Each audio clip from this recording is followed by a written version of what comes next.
না, এটি ফিলিস্তিনের গাজা নয়, কিন্তু ঠিক গাজার মতোই দৃশ্য। ইসরায়েলের বিলাসী বাড়ি ঘরগুলোর এমন পরিণতি করে ছেড়েছে ফিলিস্তিনের বন্ধু ইরান। দিনের আলোয় এখানে প্রাণের সঞ্চার হতো, কিংবা রাত নামলে ঝলমল করে উঠত রং বেরঙের বাতিগুলো। কিন্তু এখন সেখানে শুধুই ধ্বংসের ছাপ। সুউচ্চ ভবনগুলো আজ ধ্বংসস্তূপে পরিণত হয়েছে। চলাচলের বাহনগুলো রীতিমতো অকেজো। এই শহরে গড়ে ওঠা ইট সিমেন্টের অবকাঠামোগুলো মুহূর্তেই গুঁড়িয়ে দিয়েছে ইরানের মিসাইল। এ যেন গাজার ছায়া ফিরেছে ইসরায়েলে।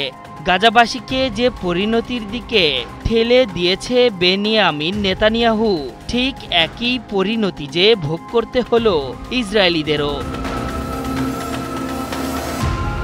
বার্তা সংস্থা রয়টার্সে প্রকাশিত ড্রোন ফুটেজে দেখা গেছে ইসরায়েলের প্রধান শহর তেল আবিবের দক্ষিণে বাতিয়ামে ভয়াবহ হামলা পরিচালনা করেছে ইরান। মূলত এই হামলাতেই এ শহর আজ মৃত্যুপুরীতে পরিণত হয়েছে। এমন পরিস্থিতি বলে দেয় যে ইসরায়েলের অভ্যন্তরে ইরান কতটা ভয়াবহ হামলা চালিয়েছে। শুধুই কি তাই, ইরান যে মেরুদণ্ড সোজা রেখে ইসরায়েলকে শায়েস্তা করতে পারে তারও প্রমাণ এটি। ইসলামিক প্রজাতন্ত্রের ভূখণ্ডে হামলার প্রতিশোধ যে তীব্র থেকে তীব্রতর হবে সেই ইঙ্গিত আগেই দিয়েছিলেন ইরানের সর্বোচ্চ ধর্মীয় নেতা আয়াতুল্লাহ আলী খামেনি। রয়টার্সের প্রকাশিত সেই ফুটেজগুলো বেরিয়ে আসতেই খামেনির সেই প্রতিশ্রুতির প্রমাণ পাওয়া গেল। ইসরায়েলের গর্ব আকাশ প্রতিরক্ষা ব্যবস্থা আয়রন ডোম ভেঙে চুরে তাদের ভূখণ্ডে আছড়ে পড়ছে একের পর এক ব্যালিস্টিক ও হাইপারসনিক মিসাইল। আর তাতেই চোখের সামনে নরকের দেখা পাচ্ছেন ইসরায়েলিরা। শনিবার মধ্যরাতে ইসরায়েলে দফায় দফায় হামলা চালায় ইরানি সেনারা। দখলদারদের দক্ষিণ ও উত্তরাঞ্চলে বিমান ও ড্রোন হামলা চালিয়েছে খামেনির সরকার।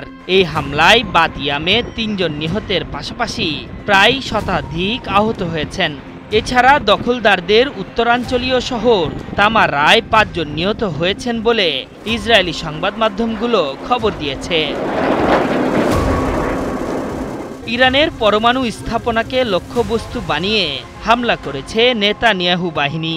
সেই সাথে দেশটির প্রতিরক্ষা মন্ত্রণালয়ের সদর দফতরে হামলা চালানোর কথা জানিয়েছে ইসরায়েল। দুই দেশের মধ্যে চলমান যুদ্ধ দীর্ঘ সময়ের সামরিক অভিযান ও সংকটের ইঙ্গিত দিচ্ছে।